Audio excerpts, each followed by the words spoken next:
Good morning to all. पिछले lecture में हमने मॉलिक्यूलर आयन या पेरेंट आयन क्या होता है ये देख लिया था। उसके बाद हमने उसका जो इंटेंसिव पीक है उसका डिक्रीजिंग ऑर्डर भी देख लिया था। इस लेक्चर में हम लोग देखेंगे important feature of the parent ion. तो what is important feature of the parent ion peak? तो first is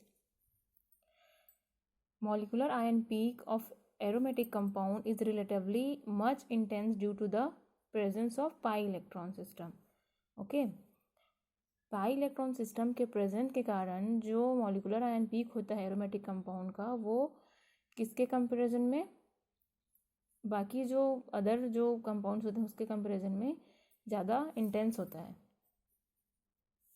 the molecular ion peak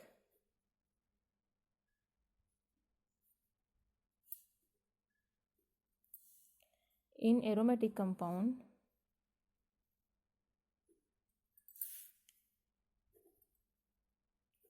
is relatively much intense due to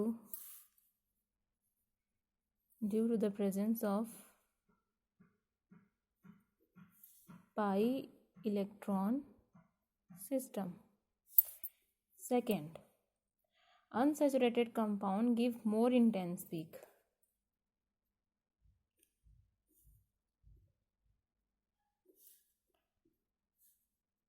Give more intense peak. ठीक है, जो unsaturated compound होते हैं वो more intense peak देते हैं as compared to the saturated or the branched, saturated or cyclic molecule as compared to the saturated और cyclic molecule. जो अनसेचुरेटेड मॉलिक्यूल होते हैं वो सैचुरेटेड और साइक्लिक के कंपैरिजन में मोर इंटेंस पीक देते हैं। थर्ड,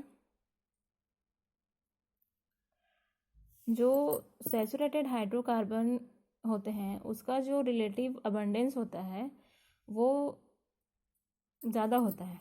ठीक है, किसके कंपैरिजन में? जो ब्रांच चेन कंपाउंड होते हैं। तो यहाँ लिखेंगे हम the relative abundance of the saturated compound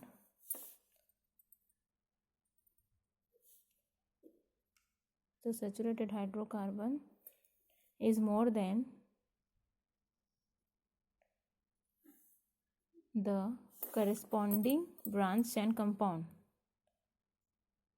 The corresponding branch chain compound with same number of carbon atom. अगर कार्बन नंबर सेम भी रहेगा तब भी जो रिलेटिव अबंडेंस होता है सैचुरेटेड हाइड्रोकार्बन का वो ज़्यादा होता है किसके कंपैरिजन में? ब्रांच चेन कंपाउंड के कंपैरिजन में। फोर्थ वन इज, किसी भी मास स्पेक्ट्रम में अगर मॉलिक्यूलर आयन पीक जो है वो एब्सेंट रहता है, इसका मतलब ये होता है कि कंपाउंड जो है वो हाईली ब्रांच्ड होगा या फिर टर्शरी अल्कोहल होगा। तो absence of molecular ion peak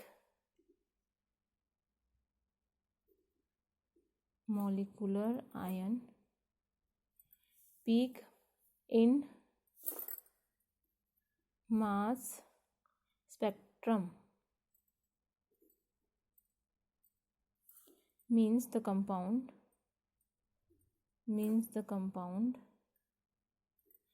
is highly branched,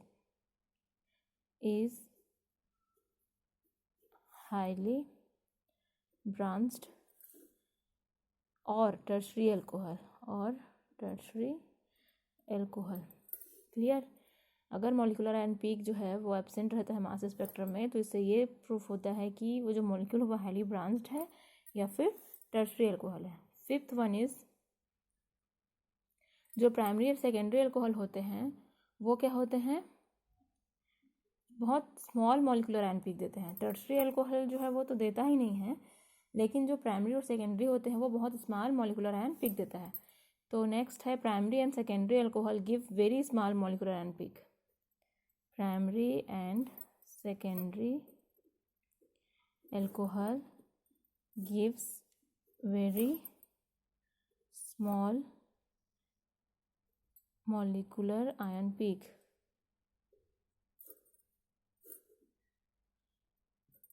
clear.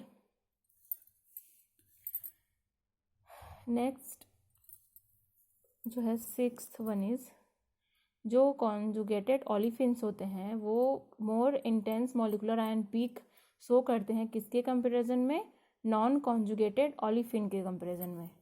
तो conjugated olefin shows more intense peak as compared to the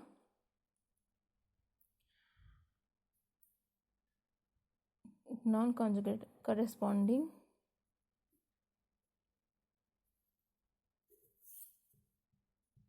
non-conjugated olefin।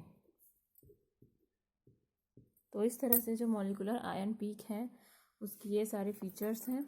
ठीक है, तो उस तरह से हमने इम्पॉर्टेंट जो 6 फीचर है वो हमने देख लिया है कि जो मॉलिकुलर आयन पीक होते हैं एरोमेटिक कंपाउंड के वो ज़्यादा इंटेंस होते हैं। क्यों? क्योंकि इसमें पाई इलेक्ट्रॉन सिस्टम पाया जाता है। अनसैचुरेटेड कंपाउंड जो है वो ज़्यादा इंटेंस पीक देता है किसके कंपेयर में, सैचुरेटेड या साइक्लिक मॉलिक्यूल की तुलना में। तो इस तरह से अलग अलग ये उसके फीचर्स हैं। आगे के लेक्चर में हम लोग मास स्पेक्ट्रम का ही आगे देखेंगे कि कौन कौन से फैक्टर जो हैं वो इन इंटेंसिटीज़ को इफेक्ट करते हैं।